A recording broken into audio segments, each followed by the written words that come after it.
Sr. Presidente, eu quero, em primeiro lugar, agradecer os esclarecimentos que nos foram prestados e que estão em linha com a avaliação que o Partido Social Democrata faz. Como tivemos a ocasião de assinalar, esta é uma iniciativa meritória, contribui para uma região que respeita o seu património natural e que procura equilibrar as dimensões económicas, sociais e ambientais e que deve, por isso, assegurar a devida proteção e compensação àqueles que podem vir a ser afetados por força da introdução destas regras. Ora, do nosso ponto de vista, há aqui um conjunto de aspectos nucleares, os quais eu pedia, se possível, que detalhassem. É evidente que tem que haver compensações, que esse quadro tem que ser claro, transparente, robusto e que essas compensações são o resultado da circunstância do rendimento destas associações de pescadores ser, em larga medida, proveniente daquela zona de pesca. E a partir do momento que esta zona de pesca começar a ter restrições, e são restrições significativas, então, obviamente, aquilo que se verificará é que há perdas que nós não aceitamos que sejam irremediáveis para este conjunto de pessoas. O que nós queremos saber é que compensações é que podem ser apresentadas que sejam suscetíveis de ir ao encontro da avaliação que cada uma destas associações faz desta matéria, em função das perdas que podem vir a representar. Do nosso ponto de vista, nós olhamos para isto com 4, 5 pontos fundamentais. Primeiro,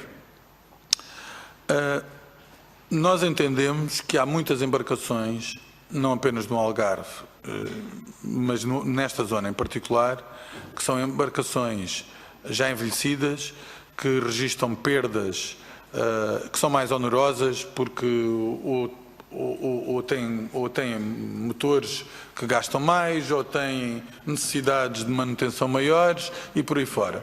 Portanto, esse, do nosso ponto de vista, é um ponto que podia ser tratado para diminuir custos e, diminuindo custos, ganhar espaço para se fazer uma intervenção desta natureza.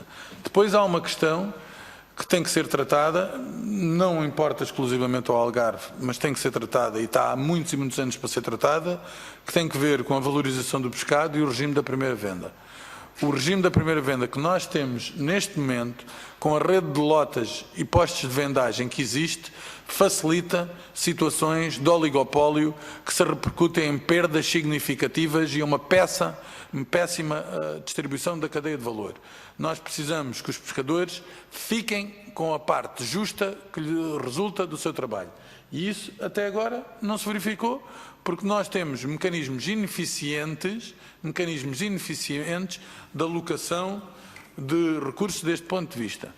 Depois, em face destes regimes, precisamos de encontrar alternativas de transporte de pescado se redefinirmos esta rede de lotas e de postos de vendagem.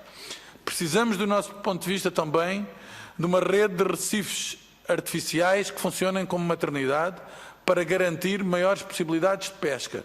Precisamos também de assegurar que a colocação de concessões da aquacultura seja compatível com os recursos pesqueiros que neste momento existem. E desse ponto de vista já há legislação e essa legislação tem que ser aplicada de modo a que seja possível compatibilizar os usos concorrentes. E depois precisamos de outras medidas compensatórias que conservem os rendimentos dos pescadores. Aquilo que vos quero dizer é que o Grupo Parlamentar do PSD acompanha esta situação. A razão pela qual solicitou o agendamento destas audições foi para depois poder apresentar ao Governo um caderno de encargos com estas medidas de compensação. Queremos dizer que somos favoráveis a esta medida, que isso fique completamente claro, mas que entendemos que estas medidas, que esta intervenção, para ser coroada de êxito, tem que ter, e isso é inultrapassável, apoios robustos, claros aos pescadores, não promessas vãs, como muitas vezes tem acontecido. Muito obrigado, Sr. Presidente.